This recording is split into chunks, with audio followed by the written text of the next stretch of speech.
Hello everybody, welcome back. This is the 13th House Takeover Sports. Again, thank you very much for watching, thank you for sharing, and we are well over 1,000 views, which is pretty exciting.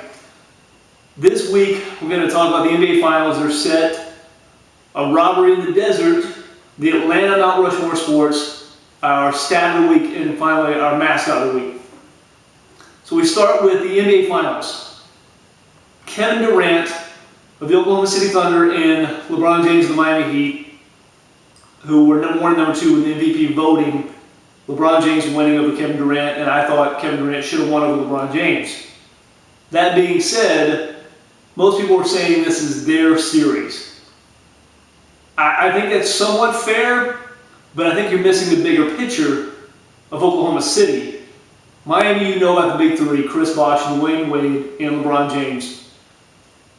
Can Dwayne Wade get to the hole?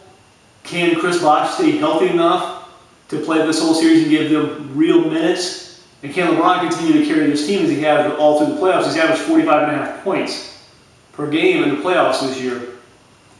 I'm not sure. Oklahoma City's legs aren't going to be too much for Miami. Miami's bench isn't deep enough for Oklahoma City. Oklahoma City has their own big three, remember, Kevin Durant, Russell Westbrook, and James Harden. James Harden being the Sixth Man of the Year award winner this year in the NBA. And then you have guys like Kendrick Perkins in the middle, Derek Fisher, the old veteran on the outside knocking down key threes and moving the ball around. I'm not sure Miami has anybody to kind of take up space with Kendrick Perkins in the middle. And I'm not saying his game is such that he can take over offensively, but he can give you something that Miami can't give you defensively and can't give you offensively from that center position. With Kevin Durant matched up against LeBron James obviously is going to be able to muscle Kevin Durant around inside. The question becomes, if those two become the focal points of the games, can LeBron James step out in the perimeter and guard Kevin Durant on the outside?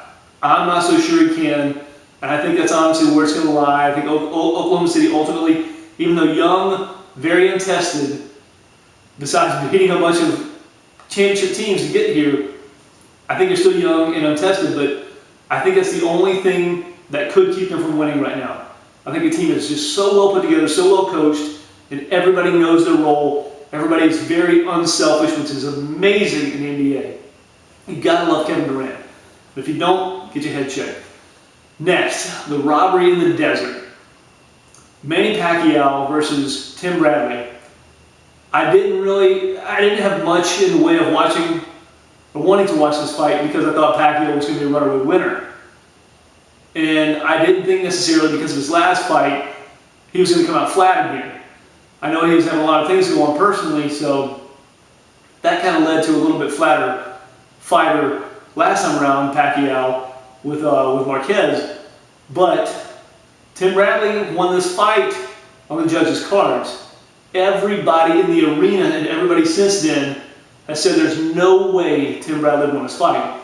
I didn't watch it, but I did talk to a few people that did, and apparently Manny Pacquiao was robbed. Two judges had to fight in favor of Bradley, one in favor of Pacquiao. The LA Times and the New York Times both had this fight, 117 to 111 Pacquiao, which is a big margin. And HBO and ESPN had a 119 to 109 Pacquiao over Bradley. That isn't even, it's just a huge margin. You look at the CompuBox numbers, Pacquiao winning the 253 punches overall to Bradley's 159. And you say, well, it's probably not as big a number as it seems, till you realize that Manny Pacquiao took 90 less punches overall, connecting 34% to Bradley's 19%. Where does this leave them going in the future? Is there a rematch? I know there's a lot of people pushing for the rematch, and then there's some people saying an investigation needs to get done before there's a rematch. Either way, Manny Pacquiao now 54-4. I don't think he's out of his prime. I think he may necessarily be out of his prime, but I don't think he's out of his big fight capability in winning those big fights. Tim Bradley obviously going upward, 29-0, the new WBO welterweight champ, but still Pacquiao got robbed. That's all there's to that. Hopefully he can get his rematch and come out on top. Next, the Atlanta Mount Rushmore sports.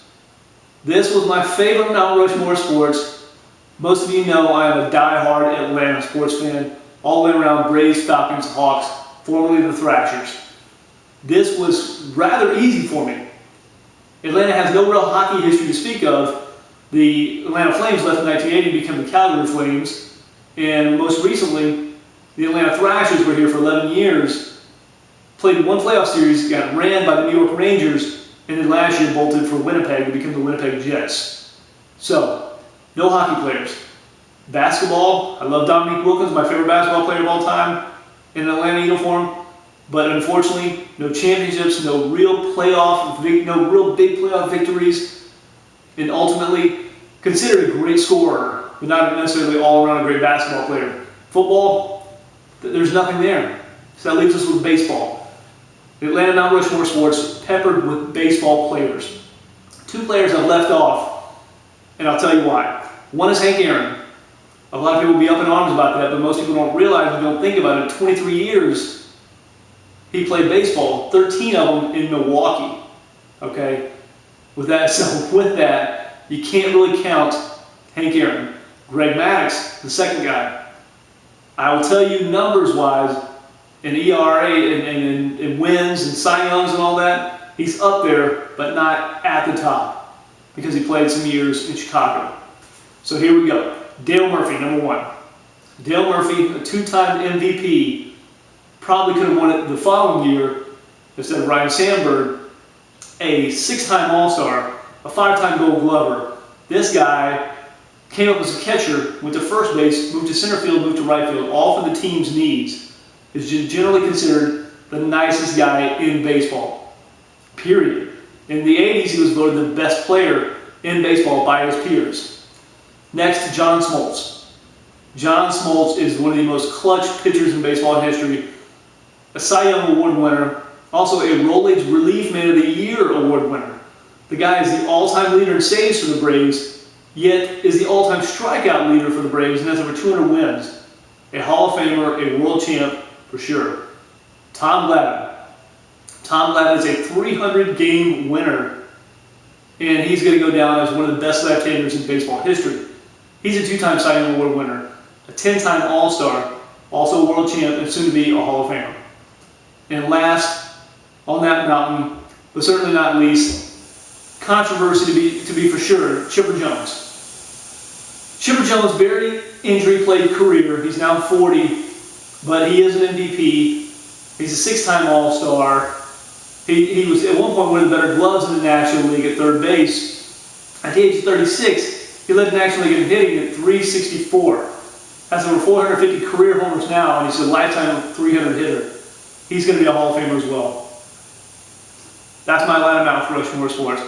All Braves, all baseball. Next, your stat of the week. I saw this stat.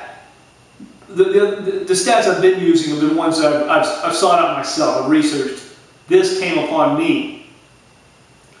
Since 1996, this will give you an idea, by the way, how dominant Mariano Rivera's been for the New York Yankees. Excuse me. Since 1996, the New York Yankees are 1,392 and 40 when leading after the eighth inning. That's 1,392 wins against 40 losses when leading after the eighth inning. Once they get there, they win. That's all there is to that. That's an amazing, amazing stat. Last, but certainly not least, our mascot of the week, Joe Vandal of the Idaho Vandals, University of Idaho Vandals. Fun mascot. I know it's not an animal. Sorry, Debbie.